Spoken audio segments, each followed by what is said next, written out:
Everton are in trouble. A disastrous season has left them fighting for their lives, staring down the face of their first top-flight relegation since the 1950s. When all else is lost, they knew there was only one man they could turn to. But he was busy, so instead, they've got me. I am a goose's arsehole.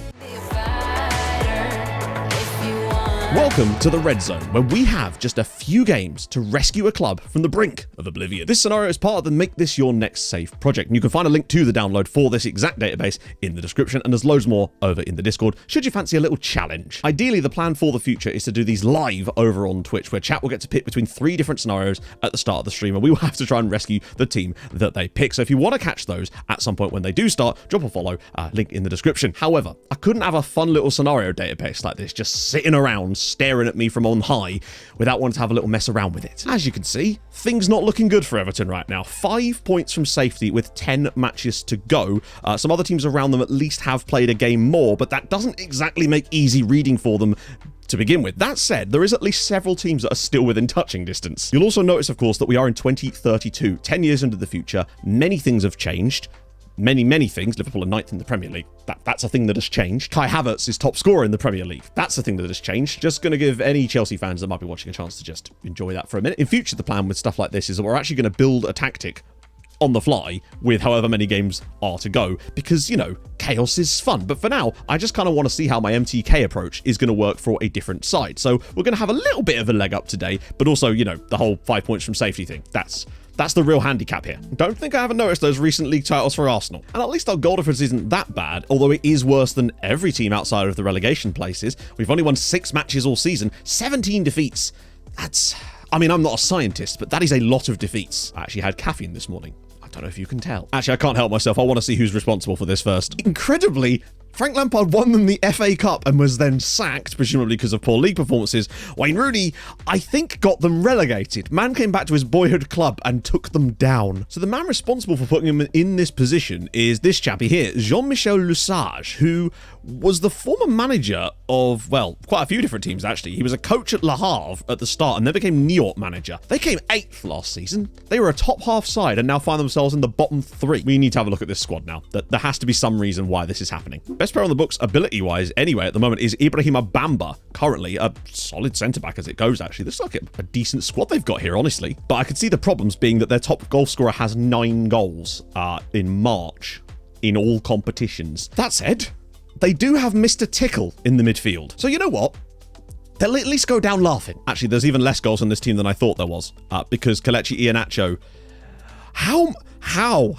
Hang on a minute. That right there. I've highlighted. That's the players that have got goals for Everton this season. Top goal scorer is Muharrem Huskovic, an Austrian striker who has 11. I mean, he's not got the best finishing ability, has he really? He's got 9 in the Premier League, which isn't awful, I suppose, but it feels like they've got no goals elsewhere. They've also got young Japanese sort of striker come inside forward, Gendai Kojima, which is fantastic. If it's anything like the other Kojima, things are about to get a little bit weird. A weapon to surpass Metal Gear. Junior Adamo is here. They have a thing for Austrians, it would seem. It looks worse than it is, maybe. That actually does add up to 29 goals, I suppose, but it's still not a lot of goals. That's way less than 1 a game. They are to goal scoring what I am to getting out of bed and exercising instead of drinking a cup of tea and recording this. Oh dear. So the striker that we've just noticed with his 9 goals is out.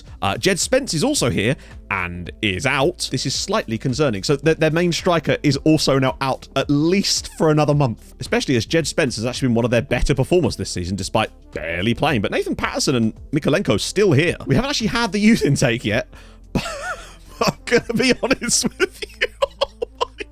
And it looks like they're not going to get one anyway. Good. That might be the worst youth intake preview I've ever seen. It feels like they've shed their youth facilities entirely, and instead of just gone for like a caravan near a recreation field that might occasionally catch the passing child. It's very chitty chitty bang bang. They did beat Borough. Okay, so what have we got left? That's what's kind of important right now, is what is actually left, what is winnable. I'm seeing a lot of good sides in here. Oh, good. Our first game is against Chelsea. That's fantastic. Nathan Patterson is suspended. We go away to Leicester. That's a huge game. Home against Aston Villa. Those games are absolutely pivotal. Away at Palace could be quite tough, but then we host Blackburn. That little run of 4 matches is going to be absolutely key. With Manchester City, Arsenal, okay, then Watford, but then Liverpool, and then Leeds as well. But this is actually what we're going to be going with tactically wise, basically. Standard advance forward, usual sort of jazz with that. Inside forwards on the left and right, attacking midfielder there, roaming playmaker on the left, wing-backs on both sides on attack, even though we've got that situation like that. The other thing it has a part of it in there is low crosses, working the ball into the box as well. It also has dribble less on, as I found that players just don't seem to control the ball very well when they're dribbling with it, and as a result, the less of that they have to do, the more I like it. Plus, it makes some really nice passing plays. The only other thing it does have built into it is the fact that the left and right wingers will swap positions intermittently throughout the team. So hopefully we've got players that can actually fulfill that, because I find that it does tend to confuse defenses, and hopefully we can get that to work. Cut to me crying in 5 games when the team are already angry at me. I'm not liking all these injuries and suspensions. When I hit the unavailable button, most of the squad disappears. Plan really is just to sneak in, 10 games to go, sneak in through the window or whatever, save them from relegation, and then disappear like a cat burglar in the night. How long have we got till Chelsea? Oh, it's literally today. 20 hours to prepare for this match. Just also, our game in hand is Chelsea. So, great.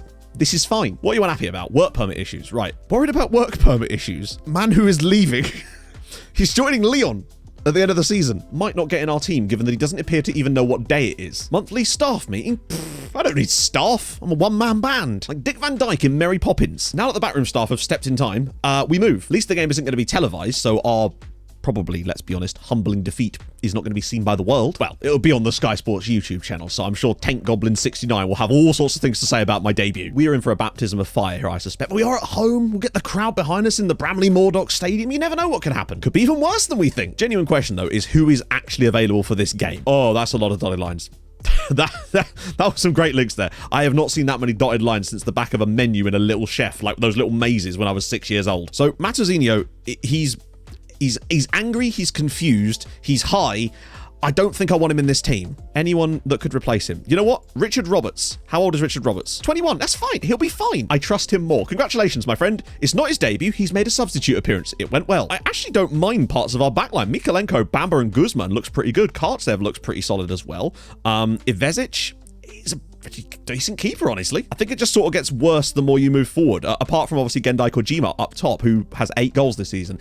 Maybe if Huskovic comes back before the end, we might have a bit of luck, but really, this game is just about getting in there and hoping and praying that we don't get battered. This is a Chelsea side that still has Raheem Sterling in it at 37 years old. He's made 350 Premier League appearances for them.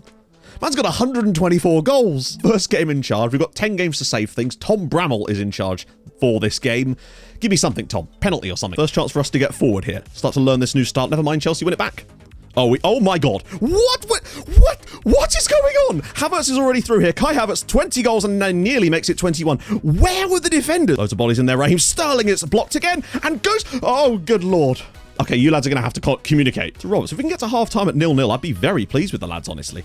Kojima knocks it down, but Kartsev, is there a one last little chance for us before half-time? Roberts fires it over the top for Tickle again, and he's in. Tickle's through, and that's another good save from Swanina. So far, so good. We're holding Chelsea. We're definitely not the better side, but we've managed a few shots on target. Tickle's found a couple of good positions. Uidrago sips it through. Sterling's finally found a bit of space. He's going to have to shoot from distance here. Oh, the keeper's out. And it was a brilliant save. The keeper puts it straight into the path of Jonathan Burkhart, and Chelsea take the lead within 3 minutes of the start of the second half. That was not the concentration levels we needed. Okay, Adamu's now gone through the middle, and we've taken off Kojima. That seems like a better approach here. Tries to slip it through, and actually, Elmi's in. He's gone for goal, and it's a brilliant save. We should be level. Bernardo fires it in, cleared away. Oh, edge of the box for Chilwell. Drills in. It's a great save from Ivesic. Disappointing, but we can't really complain too much. Chelsea are top of the league by 6 points. They're clearly an excellent side. They created the chances. We had a few little openings in this game, and I think there's a change I want to make immediately to our lineup for the next match, indeed, with putting Adamu through the middle and moving Kojima to the wide position. We've now got 18 days before our next game against Leicester City, which is a crucial one. If we can get a friendly or even 2 in there to boost morale up and get them more into the tactical style during this international break, this is make or break the next 4 games, I feel like. I do love that we didn't get a chance to introduce ourselves to the players before we played the first game. They were just sort of playing on the pitch with me just standing on the touchline being like, "Hi lads, you don't know me, but I'm here to give you instructions." I am so very confused. We've got our youth intake. Maybe it's because we joined mid-season. I don't know. Point is, we've got 2 5-star potential players in the youth intake. Useless for right now, although honestly, 2-star current ability in the Premier League. But this is Jordan now. Oh my God. What on earth? he's a bit injury prone, but he's actually ridiculously good. And since I've been asked this every time I've worn this jumper in a video or a stream, it's from Classic Football Shirts, in case you're interested. Stoke annoyingly get a point, but Leeds still lose. That's the main factor. Plus, with Blackburn also annoyingly winning, but Super Sunday awaits us, the 4:30 kickoff at the King Power, our first game on TV. Plus, with Middlesbrough playing ahead of us, we could actually be bottom of the Premier League before we even play. Luckily, Palace do us a huge favour with Gabriel Barbosa getting the goal to keep Borough below us. We do at least have Jed Spence back. I'd rather not overdo things with him, though, just yet. Jordan Evans is available for this, you know. Oh, God. Do I throw in 15-year-old Jordan Evans? He might end up being the youngest Premier League player ever if he was to start here. You know what? If you can't blood young players in horrendously over-the-top moments, then I don't know what you can do, right? And so endeth the most boring first half of football ever. 3 shots combined for an XG of 0.11. Oh, good lord. Karsev's been good, though. I guess at the very least, we are not losing. This is a big chance for Alves here. Will Alves, edge of the box here. Could he score this? He, drills it over the bar. That's better. Can he slip it through for someone? No, he's going to go alone. Elmi's already in the box, and it's come to Alves! And it's 1-0 to Leicester. Not Leicester, it's 1-0 to Everton. Will Alves with a brilliant finish into the bottom corner, and we take the lead at the King Power with just 12 minutes to go. This is massive. We're in full shutdown mode. Desperately going to try and hang on for this win. If we could get it, it would be a game changer for us at this point in the season. Although it's up here. Gutierrez to the byline. Don't let him cross it. It's at the back post, and it's a simple finish for Yol and Vuka, and Leicester City find their equaliser with just 2 minutes left in normal time.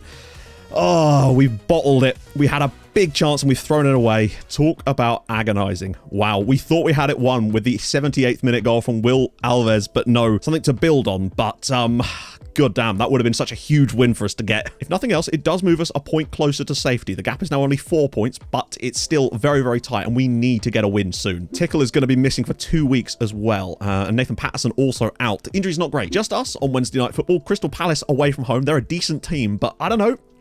We can just continue to improve. A few little changes have had to be made just to freshen the team up, given the short turnaround from Sunday to Wednesday here. So Vieira's back in. Patino will start with Bamber in the midfield. Van Veldhoven and Vivas return to the side as well. Kojima will again start on the right with Adamu through the middle, but Spence will take up spot on the left in place of Tickle. We had a glimmer of hope completely taken away from us in the last game, but can we come to Selhurst Park and maybe pull off something special? Palace sort of standing off of us, not really pressing too hard at the moment, although we've given them the ball anyway. We're just determined to give things away now as Germani's through, and Palace already take the lead inside 2 minutes. Quintiliano Germani, I mean, that is just shameful.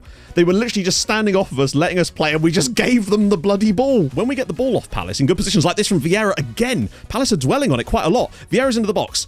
Can he create something here? Pulls it back maybe. He finds Jed Spence. It's Patino! Blocked. And it's cut out this time by Vieira. He's looked really good so far. Adamu through on goal, and it's saved by the goalkeeper. Since falling behind, I'd argue we've probably been the better side at the moment, but we need to find that equaliser. Patino now. Sips it through. Vieira. He's into the box. Saved again by Bursic. Germani, scorer of the first goal. Bellingham from the edge of the box. Bit of space now. And it's pulled through, and what a block. And it's in, but I think that might be offside. I don't know what's going on there. It's given. It's been given.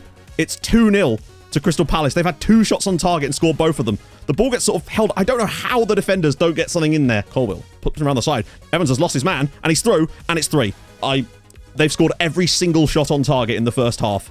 We've been absolutely undone by little bits of play, and I'll tell you what, that is a little bit on Evans there. I can't even bear to look at those stats. 4 shots, 3 on target, 3 goals. We managed 12 shots in that first half, 4 on target as well. We were creating opportunities, looking safe in possession in a little bit, and that is just clinical from Palace. Just 3 shots on target. An early goal back could help us, as Kojima, he's into the box, pulls it across Vieira, and it's 3-1. Joao Vieira, right, that's what we needed. Basically do what they did in the first half. We find a goal back, winning the ball, making good runs, and now Adamu's been played through. Can he get the goal? Oh, what a save. That should have been 3-2. Can he slip it through? He's got an overlap from Mikalenko off the bench. Bit of freshness here. Vieira again. Pull it across, maybe. Back across. Alves. There's so many spaces, and it's in the back of the net from Will Alves. He's done it again. Palace 3, Everton 2. Finally, we're taking our chances in this second half. Come on. 2 minutes left. Patino fires it through the middle. Kojima's not going to catch this, is he? He is, you know. Kojima's around the goalkeeper, and it's 3-3 at Selhurst Park. Is he onside? No, he's not. His hand was in the air. I don't know. Oh, disallowed. My God. He just looked up, saw the runner Kojima, and he's absolutely miles offside. I really do feel for the lads there. That was actually a massively improved performance. Palace only had 4 shots on... I mean, they managed to score their first 3 shots on target, and it just did us. The first half killed us. That was a gut-wrencher, and it still leaves us now 4 points from safety with only 7 matches to go, and everyone above us with a game in hand. In other news, things get that little bit worse for us in many ways, as West Ham now beat Manchester City. Stoke and Leeds draw, which pulls the gap back to 5 points. Leicester and Newcastle was the early kickoff. Newcastle, it's still 0-0 currently at the King Power. It's half time there. We, of course, play. And then we've got Middlesbrough Blackburn later, which is, again, so damn important that we win this match. A few little changes this time around. Adamu's still in there, of course. Vieira keeps his spot despite Alves' goal because he was fantastic. Webster and Kartsev return, and they were good in previous games. Van Veldhoven in the middle with Bamba. Matazino will come in at right back today because we just need a bit of a break for Jordan. The sheer relief that could emanate around this stadium if we were to pick up a victory here against Villa. It just gets us back in the hunt, gets the morale up, gets things going. I am way more invested in this already than I thought I was going to be. I'm not going to lie, but we move. Madarius, can he be cut out? No, he can't. It's round the side for Nerlich. Good save again, and we've been under so much pressure in the opening 7 minutes. Angelo pops it through the middle, and Nerlich's in again, and it's another brilliant save. More runs being made. Cut out again. Round the side for Angelo, and this time it is in, and it's 1-0 to Aston Villa. It's been disallowed, but I think that's going to be counted after looking so good last time, and it's awarded. It's Everton 0, Villa 1. I mean, just terrible first half. Absolutely appalling. Everything we did right against Palace, we did wrong so far, and we only find ourselves 1 goal behind. It could honestly have been more. Oh, the defender's gone down. Kojima's throw, and he's missed the target. Oh my God. It wouldn't have felt right had we scored there, but you know what? We'd have still taken it. I can't believe Kojima's missed the target there. Well, won again by Matazino. Is there a bit of a room now? He's found the ball for Elmi. There's so many bodies in the box. One of them is Adamu, and oh my God. How on earth are we not scoring goals today? I mean, that's just not what you want. We were never really in that game. Villa were just the better side. They were better from the off. They had that great spell early on, and it was just enough. We managed to get back into it a little bit. We had those chances as well. We should have scored. 2-2 between Borough and Blackburn. So actually, that might have been one of the better results we could have got, as the gap still remains 5 points. Well, Leeds lose, Blackburn lose, Stoke win, Borough win. We're now bottom. Middlesbrough win away at Manchester City. Have Manchester City just chosen to lose to everyone lately? It feels like they're just losing every week. Look at Manchester City's form. They've lost their last 3 Premier League games to Blackburn, West Ham and Middlesbrough without scoring a goal. But don't worry, when we come to play them, I'm sure they'll give us an absolute hiding. Well, here we have it. We host Blackburn. Must win. Pretty much must win. If we win this, it takes us to 27 points. We're right back into that battle again now. Man City played Leeds, so you'd expect them to lose that 1-0 as well, presumably. Assistant has constantly wanted Kojima through the middle instead of Adamu, so I'm actually going to listen to him for once, even though I still feel like Adamu's better there. That being said, he's not scored. Neither has Kojima, admittedly. Tickle's nearly back fit. We're going to rest. We're going to give Alves a chance today. He has scored one of our only goals. In fact, I think he scored twice. I feel like this is completely make or break for us now. We win this, it keeps us in the hunt, and I think we can start to build on it then, because I have seen some things I like. Last game was poor from us. Mateus Areso through the middle, though, for Blackburn, and cut out again. This is more like it. We're getting in amongst them a bit more. Ball through. Will Alves again? Great save from the goalkeeper. Oh my goodness me. How many chances can we keep missing? We're actually building up through the midfield, sitting in possession a bit more. Chowdhury fires it over the top for Jed Spence on the right. Pulls it across for Kojima, and he's offside again, is he? Oh my life. Yes! It's all out. Sorry, I'm so used to us having goals disallowed for offside. Gendai Kojima scores. Everton 1, Blackburn 0. What a brilliant cross from Jed Spence. Great first touch from Kojima, takes it into his path, and it's 1-0 Everton. Big goal, and we're on top here. We need to make this count. Patino's ball in. Bamba! Oh my goodness, hits the post. Half-time. Blackburn have actually had a couple of shots. They had that free kick, but for the most part, we've been on top in this one. Haven't been able to hit the target enough, but we're actually playing well as a whole. We're doing the job. We're 1-0 up here. We need to see this one the hell out. We get it back again. Spencer's pushed him in the back, and oh no, Jed, please, you moron. It's 1-0 us, and now Jed Spence is about to be sent off for pushing a Blackburn player over for absolutely no reason. Caught by Mikalenko. He's gone past his man. He's into the box, Mikalenko. Could he square it? It's in the back of the net off the defender. Everton 2, Blackburn 0. Ashley Phillips' own goal, and with 12 minutes to go, we might well have just found a glimmer of hope at the bottom of the table. Don't immediately concede one straight off the back of that, and we're going to do exactly that, aren't we? Yes. Daniel Surgener immediately, directly from the kickoff of us scoring the goal, has got an immediately goal back for them. We thought we had this game won and in the bag with that second. Oh my God, we might well do.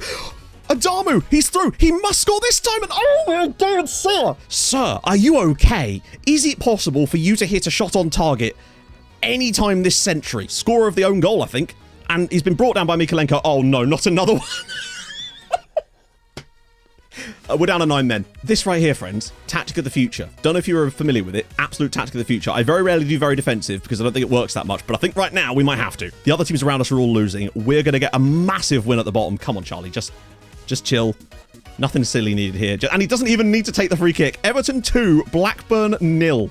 In the end, I think we probably still maybe just about edged it, but we did only manage the 2 shots on target, is what I will say. But they did both, well, actually, no, they didn't both go in because one of them was an own goal. Because all the results elsewhere have gone in our favour. We're only 2 points from safety now with a better goal difference. After 5 matches, we have managed to cut the gap from 5 points to 2 points. If we can continue to do that, we will just about survive, but that would also rely on us getting a few more points. The problem is next up's Manchester City, who have at least finally remembered how to win a football match right when we needed it most. We're still in this. We are not dead yet. We'll pick that back up in the second part / final part of this little tiny mini series, I suppose. You just never know what this team's capable of doing. If you've enjoyed this, drop a like, subscribe if you're new, and I'll see you guys soon for Judgment Day, I suppose.